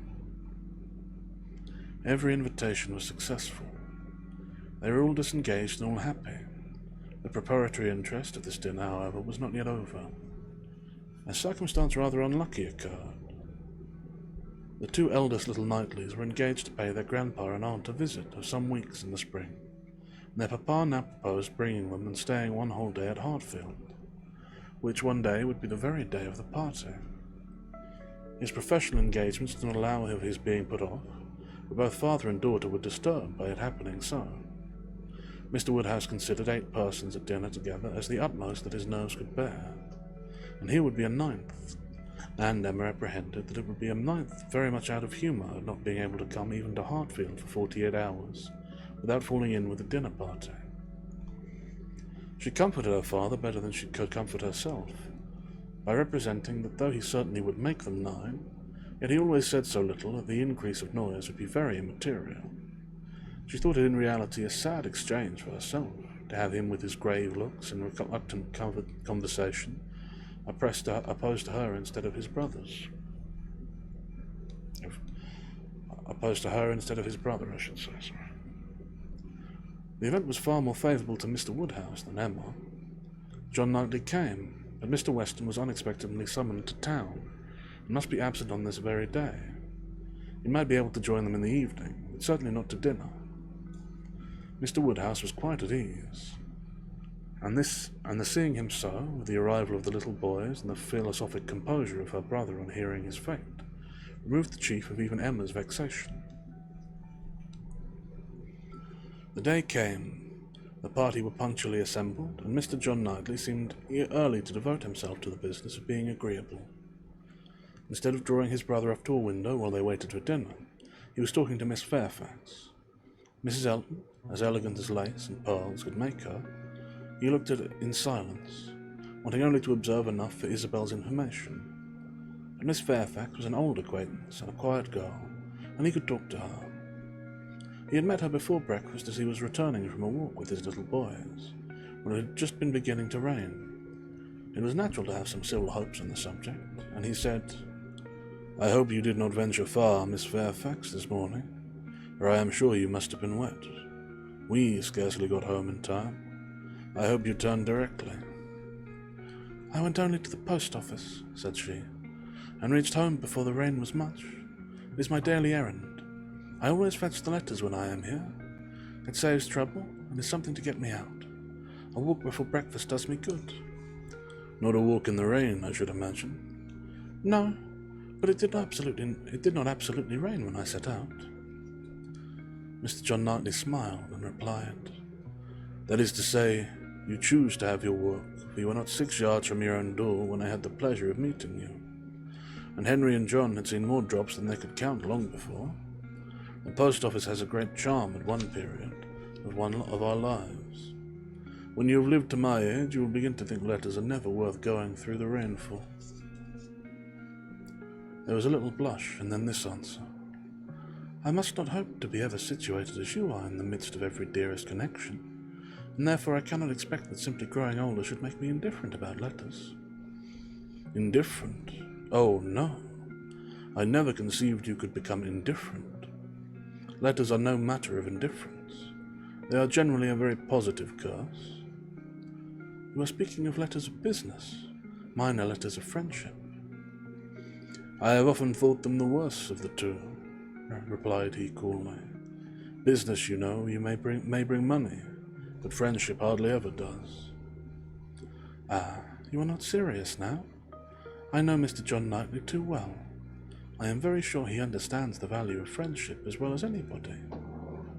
I can easily believe that the letters are very little to you, much less than to me, but it is not your being 10 years older than myself which makes the difference. It is not age, but situation. You have everybody dearest to you always at hand. I probably shall never again, and therefore till I have outlived all my affections, a post office, I think, must always have the power to draw me out, in worse weather than today." "When I talked of your being altered by time, by the progress of years," said John Knightley, "I meant to imply the change of situation which time usually brings. I consider one as including the other. Time will generally lessen the interest of every attachment, not within the daily circle. But that is not the change I had in view for you. As an old friend, you will allow me to hope, Miss Fairfax, that in 10 years hence you may have as many concentrated objects as I have." It was kindly said, and very far from giving offence. A pleasant "thank you" seemed meant to laugh it off, but a blush, a quivering lip, a tear in the eye, showed that it was felt beyond a laugh. Her attention was now claimed by Mr. Woodhouse, who, being according to his custom on such occasions, making the circle of his guests, and paying his particular compliments to the ladies, was ending with her.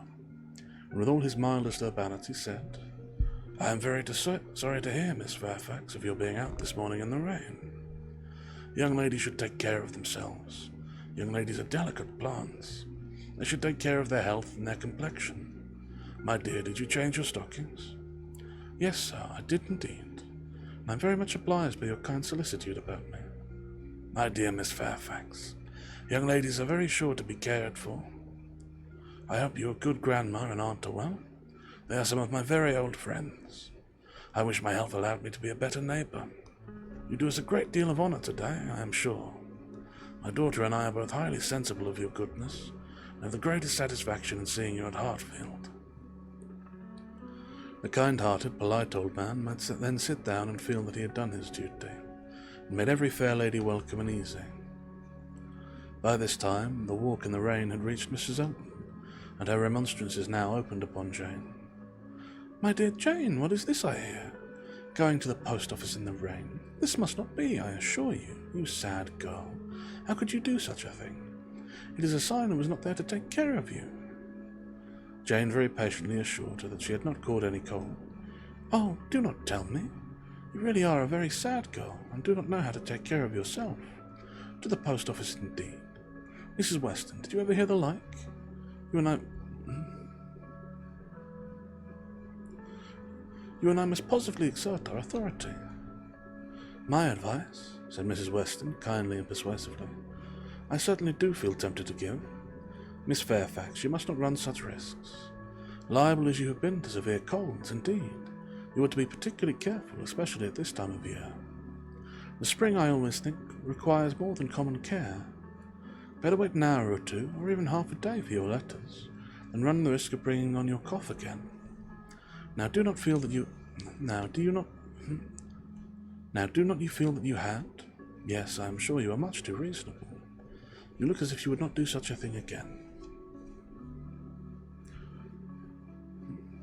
"Oh, she shall not do such a thing again," eagerly rejoined Mrs. Elton. "We will not allow her to do such things again." And nodding significantly, "There must be some arrangement made. There must indeed. I shall speak to Mr. E. The man who fetches our letters every morning, one of our men, I forget his name, shall inquire for yours too, and bring them to you. That will obviate all difficulties, you know, and from us I really think, my dear Jane, you can have no scruple to accept such an accommodation." "You are extremely kind," said Jane, "but I cannot give up my early walk. I am advised to be out of doors as much as I can. I must walk somewhere, and the post office is an object, and upon my word, I have scarcely ever had a bad morning before." "My dear Jane, say no more about it. The thing is determined, that is," with an affected laugh, "as far as I can presume to determine anything without the concurrence of my lord and master.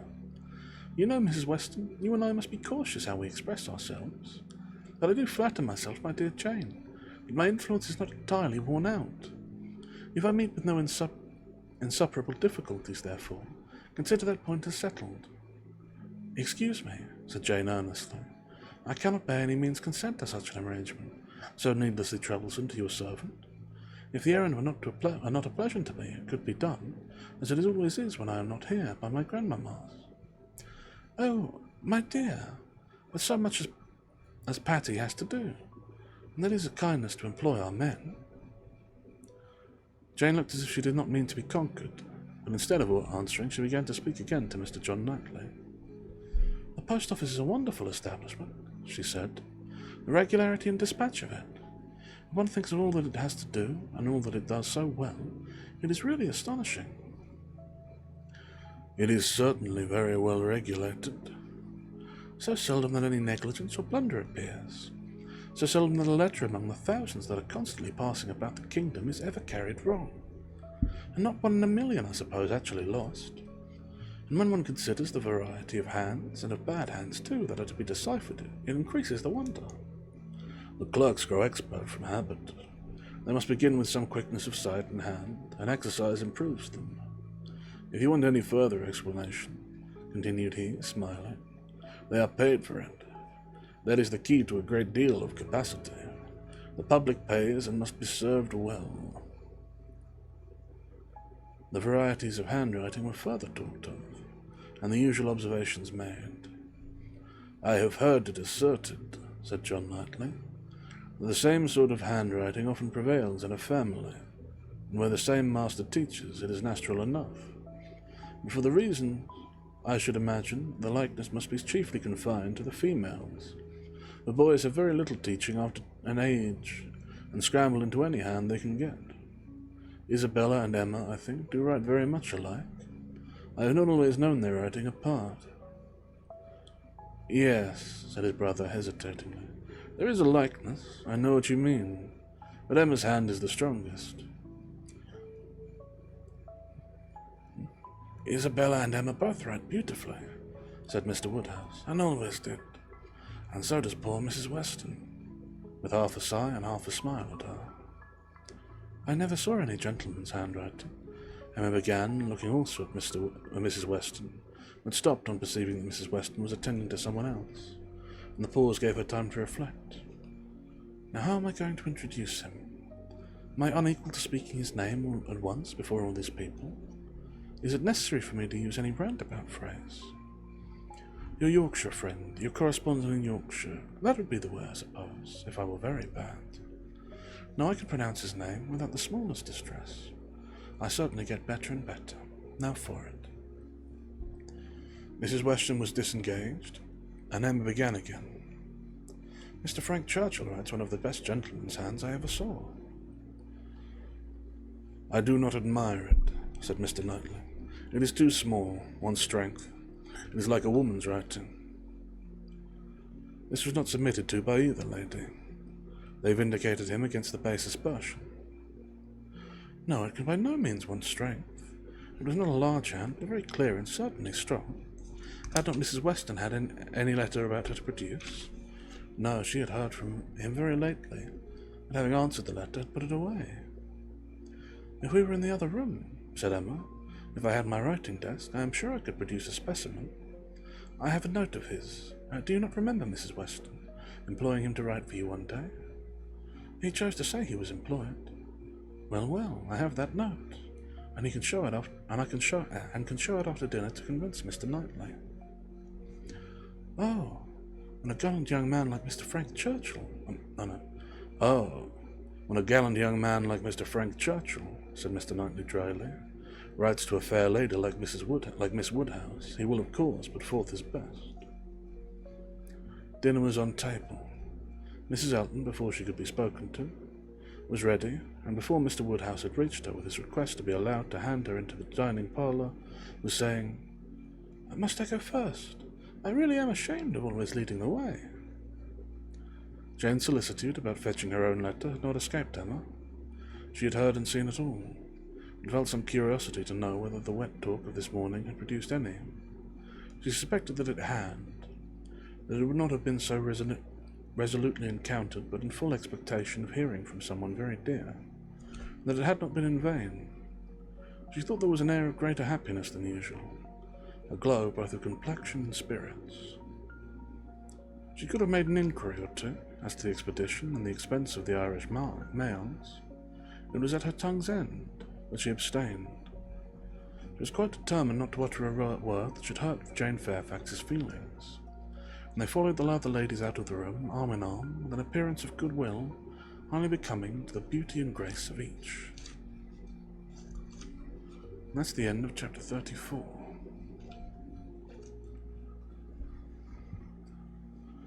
I'll have my swallow of water briefly.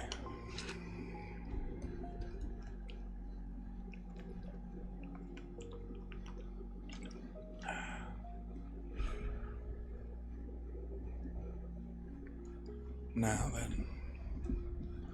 Again, there's not too much happening in this chapter. Another dinner party is set up. We have introductions made. I think the only thing of real note is this mysterious letter of Jane Fairfax's that is implied from her braving the rain to go to the post office this morning.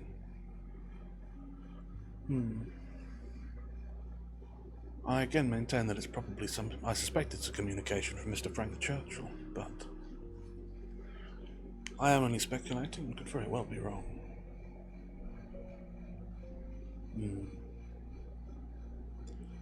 I'm trying to think how much longer to go. I intend to go for about 2 hours. I think we should do one more chapter tonight. Maybe 2 if we make a very quick time of it, but... I almost feel like I should push more since not a lot has happened, but... there's no sense in rushing things. So yes, I think one more chapter. That being the case, let's push on to chapter 35. When the ladies returned to the drawing room after dinner, Emma found it hardly possible to prevent their making 2 distinct parties. With so much perseverance in judging and behaving ill did Mrs. Elton engross Jane Fairfax and slight herself. She and Mrs. Weston were obliged to be almost always either talking together or silent together. Mrs. Elton left them no choice. If Jane repressed her for a little time, she soon began again, and though much of that passed between them was in half-whisper, especially on Mrs. Elton's side, there was no avoiding and no knowledge that their principal subjects, the post office, catching cold, fetching letters, and friendship, were long under discussion, and to them succeeded one, which must at least equally be unpleasant to Jane. Inquiries whether she had yet heard of any situation likely to suit her, and professions of Mrs. Elton's mediated activity.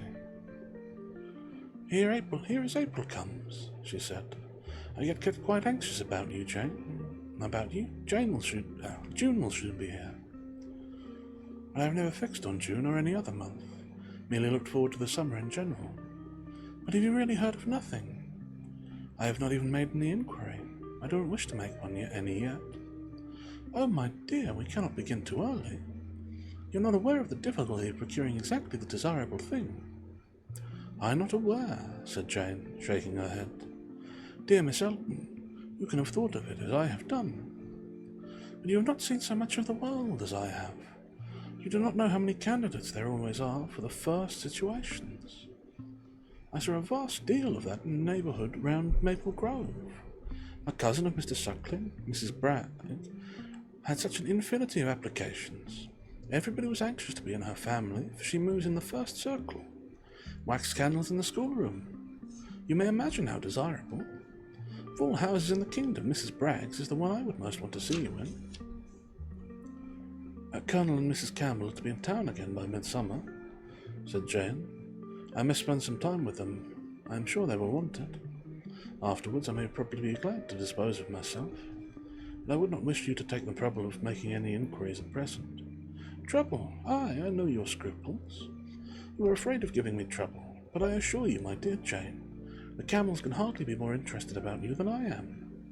I shall write to Mrs. Partridge in a day or two, and shall give her a strict charge to be on the lookout for anything eligible." "Thank you, but I would rather you did not mention the subject to her. Till the time draws nearer, I do not wish to be giving anybody trouble." "But my dear child, the time is drawing near. Here it is April, and June, or say even July. It is very near, with such a business to accomplish before us. Your inexperience truly amuses me. A situation such as you deserve, and your friends would require for you, is no everyday occurrence. It is not obtained at a moment's notice. Indeed, we must begin inquiring directly." "Excuse me, ma'am, but this is by no means my intention. I make no inquiry myself, and should be sorry to have any made by my friends. And I am quite determined as to the time. I am not at all afraid of being long unemployed. There are places in town offices where inquiry would soon produce something. Offices for the sale, not quite of human flesh, but of human intellect." "Oh, my dear, human flesh! You quite shock me. If you mean a fling at the slave trade, I assure you Mrs. Suckling was always rather a friend to the abolition." I was not thinking of the slave trade," replied Jane. "The governess trade, I assure you, was all that I had in view. Widely different, certainly, as to the guilt of those who carry it on. But as to the greater misery of the victims, I do not know where it lies. But I only mean to say that there are advertising offices, and that by applying to them I should have no doubt of very soon meeting with something that would do." "Something that would do," repeated Miss Elton. "Aye, that may suit you. Your humble ideas of yourself. I know what a modest creature you are, but it will not satisfy your friends to have you taking up with anything that they may offer, any inferior commonplace situation. It in a family not yet moving in certain circles or able to command the elegancies of life. You are very obliging, but as to all that I am very indifferent. It would be no object to me to be with the rich. My mortifications, I think, would only be the greater. I should suffer more from comparison. A gentleman's family is all that I should condition for. I know you. You would take up with anything.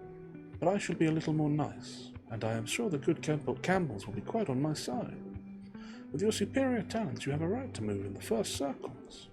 Your musical knowledge alone would entitle you to name your own terms, have as many rooms as you like, and mix in the family as much as you chose.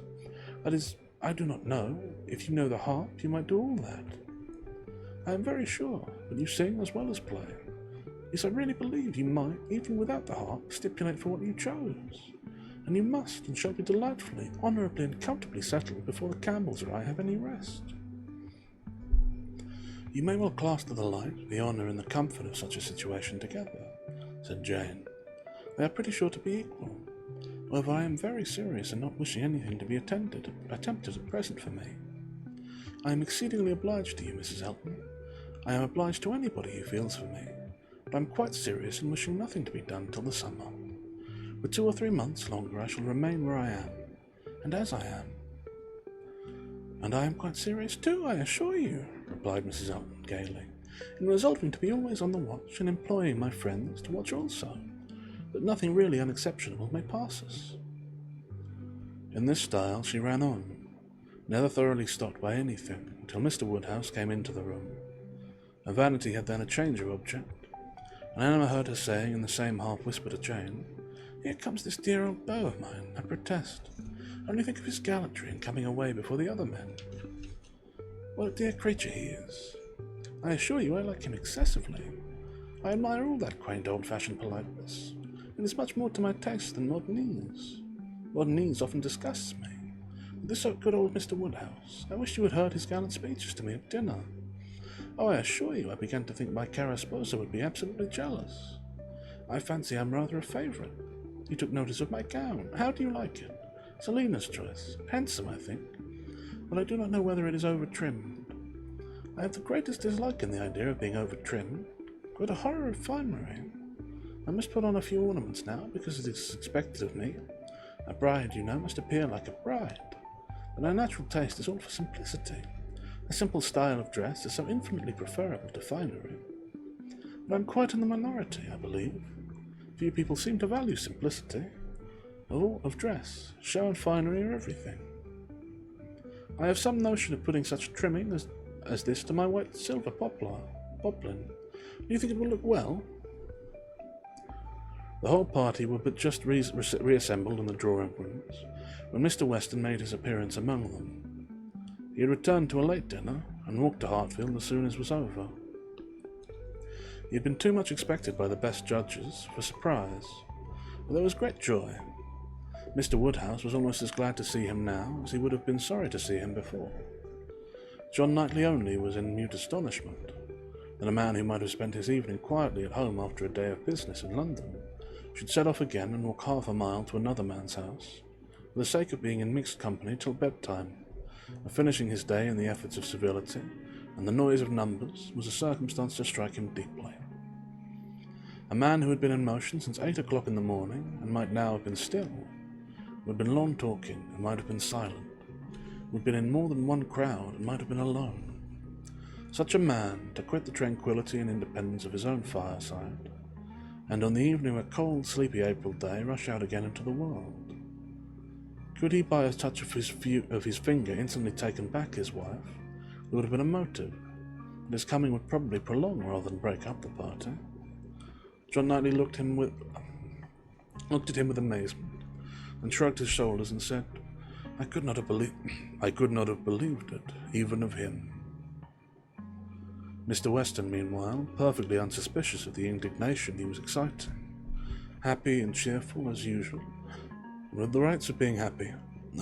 the rights of being a principal talker, which a day spent anywhere from home confers, was making himself agreeable among the rest, and, having satisfied the inquiries of his wife as to his dinner, convincing her that none of all her careful directions to the servants had been forgotten, and spread abroad what public news he had heard, was proceeding to a family communication which, though principally addressed to Mrs. Weston, he had not the smallest doubt of being highly interesting to everybody in the room.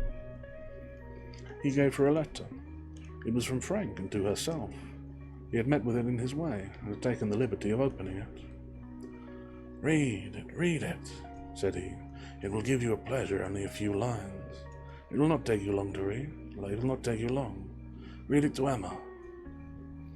The two ladies looked over it together, and he sat smiling and talking to them the whole time, in a voice a little subdued, but very audible to everybody else. "Well, he is coming to see you. Good news, I think. Well, what do you say to it? I always told you he would be here again soon, did I not? Anne, my dear, did I not always tell you so? And you would not believe... Oh, no, sir. And you would not believe me. In town next week, you see. At the latest, I dare say. But she is as impatient as the black gentleman when anything is to be done. Most likely they will be there tomorrow or Saturday. As to her illness, or nothing, of course, but it's an excellent thing to have Frank among us again, so near us town. They will stay a good while when they do come, and he will be half his time with us. This is precisely what I wished. Well, pretty good news, is it not? Have you finished it? Has Emma read it all? Put it up. We'll have a good talk about it some other time, but it will not do now. I shall only just mention the circumstance to the others in a common way." Mrs. Weston was most comfortably pleased on the occasion. Her looks and words had nothing to restrain them. She was happy. She knew she was happy, and knew she ought to be happy. Her congratulations were warm and open, but Emma could not speak so fluently. She was a little too occupied in weighing her own feelings, and trying to understand the degrees of her agitation, which she rather thought was considerable. Mr. Weston, however, too eager to be very observant, too communicative to want others to talk, was very well satisfied with what she did say, and soon moved away to make the rest of his friends happy by partial communication, which the whole room must have overheard already. It was well that he took everybody's joy for granted, or he might not have thought either Mr. Woodhouse or Mr. Knightley particularly delighted. They were the first entitled, after Mrs. Weston and Emma, to be made happy. From them he would have proceeded to Miss Fairfax, but she was so deep in conversation with John Knightley that it would have been too positive an interruption, and finding himself close to Mrs. Elton and her attention disengaged, he necessarily began the subject with her.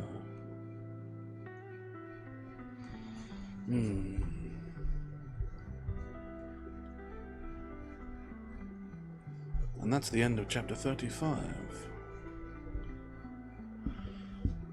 That's rather a good, what's the term? Cliffhanger as well. An unpleasant conversation to have some other time. I dread very well, Wilde, I shall do so. Thank you for it.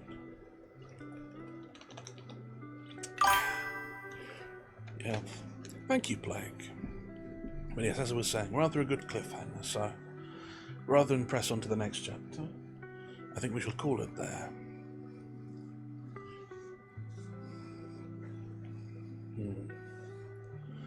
I'm trying to think what else I can say about this, the session we've had. There are some things of note, of course. Mostly the introduction of Mrs. Elton, a character whose voice I rather regret giving her, because it was... I decided, based on her being described as irritating, that I would give her a somewhat annoying voice. And then it was slightly straining on my throat, and she decided to talk rather a lot. So perhaps next time we read, she'll have a slightly different invective of some sort. But other than that, not much to say to the matter. Well, I suppose actually, what am I talking about? The last chapter very much does have something to return to the matter. Mr. Frank Churchill returning with his whole lot from home. Something to look forward to. A meeting of them all. Thank you kindly, Wilde. Thank you, all of you. Yes, it seems like we're coming to the final third of the book or so perhaps things are about to speed up somewhat. I suspect we shall go to probably between 10 and 12 total readings. I suspect the last one shall be somewhat longer, but that being the case, I think we shall call it here. Now then, though, let's let's look out to someone to raid, shall we? Who's live? Literally nobody who I follow. Well, then I suppose you're very welcome, Naska. Yeah. There being no one else who is live, I suppose I shall instead call it in the more old-fashioned way, and we shall simply depart as friends. But yes, thank you everyone for being here. I do so much appreciate it. I very much appreciate you all showing up and spending your time. Thanks again to Abbe for receiving the first. I suspect we should be reading quite a significant... Well, goodbye. But yes, I suspect we should be reading a fair bit this week. I'm feeling well for it. I've got an idea for a couple of things to break out. And as I mentioned, some more books that I hope to find coming up. But yes. But as always, I hope you have a lovely rest of your day, whatever time it should be, until the such a time as I should be streaming next. When, as I continue to state, you must return if you wish my blessing again. And, as always, ta-ra.